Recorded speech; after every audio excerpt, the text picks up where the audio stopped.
Трета поредна конференция, посветена на Европеяна, най-мащабният проект на Европейския съюз за единна цифрова библиотека, се проведе в Брюксел.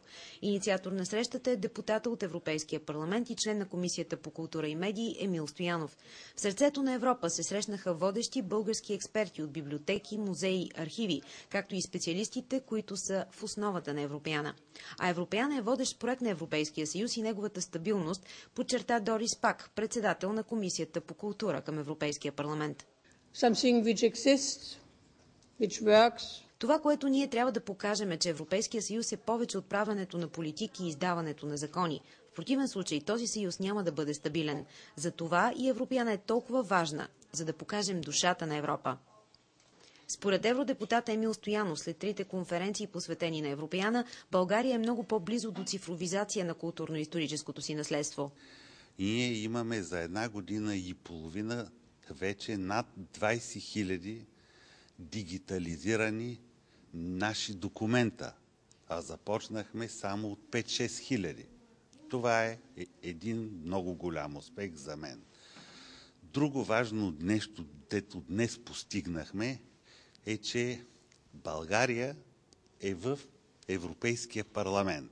Специален гост на конференцията беше българският еврокомисар Кристалина Георгиева. Това, което обединява всеки народ, разбира се, това е историята и културата на този народ. И това е за нас, българите, е най-доброто нещо, което може да направим за децата си в Обединена Европа, да запазим и да допринесем с нашата култура. 16 милиона заглавия в областта на литературата, киното, историята и изкуството обединява Европеяна. В цифровата библиотека своето културно наследство представят всички страни членки на Европейския съюз.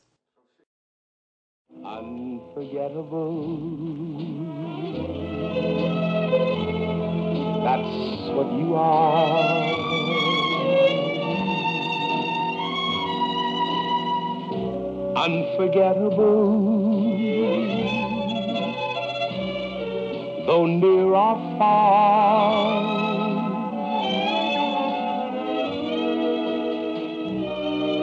like a song of love that clings to me,